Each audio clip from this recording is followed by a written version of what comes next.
Hey guys, how you doing? Hey, Dustin, how are you? I'm great. It's nice to have you on today. Yeah, glad to be here. I'll introduce you to my co-host, Ton. Hey there, how you doing? Hey there, Good. how's it going? How are you? I am great. Fabulous to have you on the line. If you're ready to go, we'll get started. Let's do it. Well, I know Rifftrax is taking on Anaconda here coming up here. Why did you guys choose that film in particular? Let me count the ways, as they say. John Voight doing his Frito Bandito impression.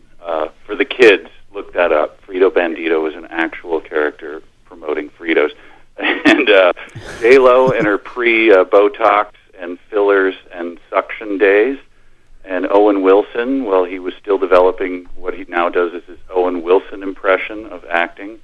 And Mr. Q, Mr. Ice Cube. So all these elements plus a digital snake. It was kind of a no-brainer. Now, you guys have been doing this Rifftrax or Mystery Science Theater for a long time. How much of all this commentary is pre-planned or figured out, and how much of it really is improv? How has that been over the years?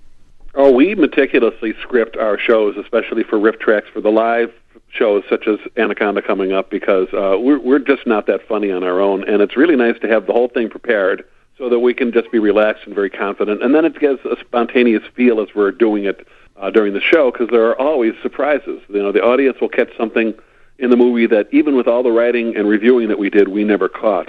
And so once it gets started, it's like a hellbound train. There's no way we can start it until it reaches the finish line. So there are always things that we haven't anticipated, and it really adds to the live experience. So do you end up watching these films 100 times, and then maybe you're sick of them by the time it's time to record them? Yeah. It's funny, there's kind of a reverse effect of we're sick of them all the way through, and then once we get to just have the live experience and do it, then it's like pure joy, because we do spend many hours watching them, and it's not just that you watch them over and over, it's that you watch them super slowly. That is, you stop and restart and go back and try to think of jokes. And so, there'll always be a moment in the writing room where a writer will snap, and suddenly the F-bombs just start coming, and like, why did they make why is he saying that? What?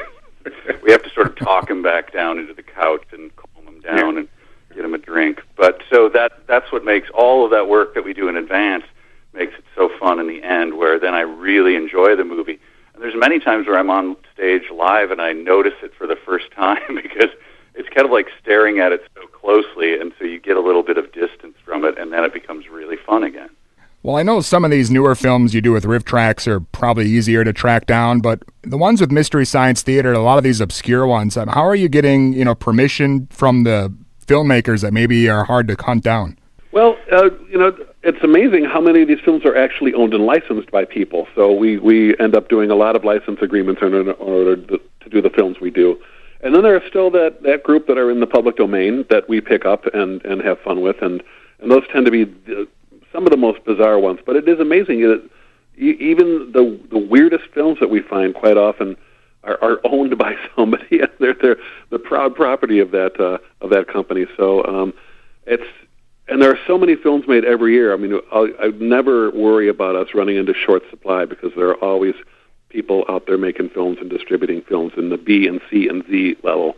So we'll never run short on supply. What's funny about that is like the more obscure the movie, and the more you just think like, oh, well, this is obviously either not owned by someone, or if they own it, this is not worth anything, but we want to pay you fairly. And then you call them up, and it's the first call they've gotten in 40 years, and so they turn into suddenly they're Louis B. Mayer. They're like, oh, this baby is worth at least $10 million. You're like, no, we're in a different stratosphere. It's just funny how the smaller the movie is, the more there's a madman behind it. It's almost always true. Yeah, and have you ever had any backlash or anything from any of these filmmakers afterwards? Not really. I think we worry that we've made too much fun of a particular actor or another, but generally it's just because the film is getting seen again is just fine for most people. And honestly, quite a few of these are what you might call orphan films, that nobody involved in the film would admit to having been involved with the film in the first place. So there's quite a bit of that. We're also I think we're pretty self-policing, where, there may be a pretty mean and funny comment to start with in our first draft of the script, and then we realize, like, this person's still alive, and they might come and see it. So we always sort of, we're pretty soft on people, actually. I know that we make a lot of fun of stuff, but a lot of our jokes don't involve being mean or being harsh to anyone. They're that wouldn't be funny over the long run. We tend to be a little more open and a little more innocent about it. Well, you guys have done, obviously, a lot of films over the years, all the way back to the late 80s. Is it possible to choose a favorite you've done, or maybe one you're most proud of? Wow. It's always hard because it changes. I mean, when I look back, and I think that there was a movie called Space Mutiny that we did during Mystery Science Theater, and then I just look at a couple of our past most recent releases at Rifftrax, like Rotor, O-R-T-O-R, which is a bizarre amalgam of like RoboCop and I don't know. It's so strange. It's one of the strangest films we've ever done, and it's become one of my favorites. So it changes all the time.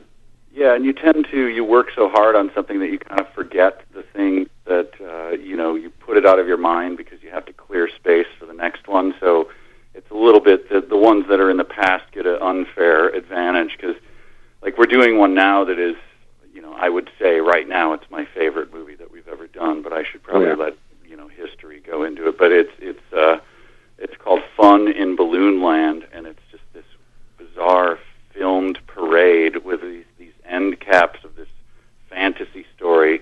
I mean, words cannot describe it, but it makes me so happy. And it's hard to talk about something that almost no one has seen. But trust me, you'll want to go to Rifftrax at around Thanksgiving and download this movie.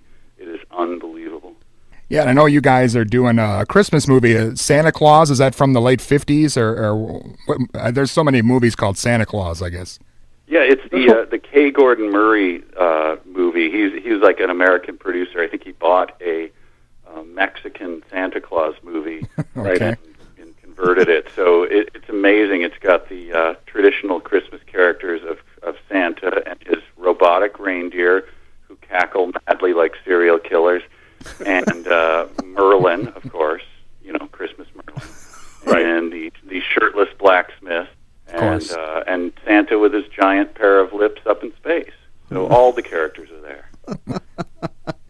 So you guys chose the best movie called Santa Claus, it sounds, out of the whole lot. Oh, it's perfect. It is such a trippy film, and all we can think is that at least in some part of Mexico, it's like people actually came from Saturn or something, because it doesn't seem like it was made of this world. It doesn't make any sense whatsoever in any context. And we learned that Santa Claus' biggest enemy at Christmas time is the devil himself, which, is a surprise to me. But I guess maybe that's true in Mexico.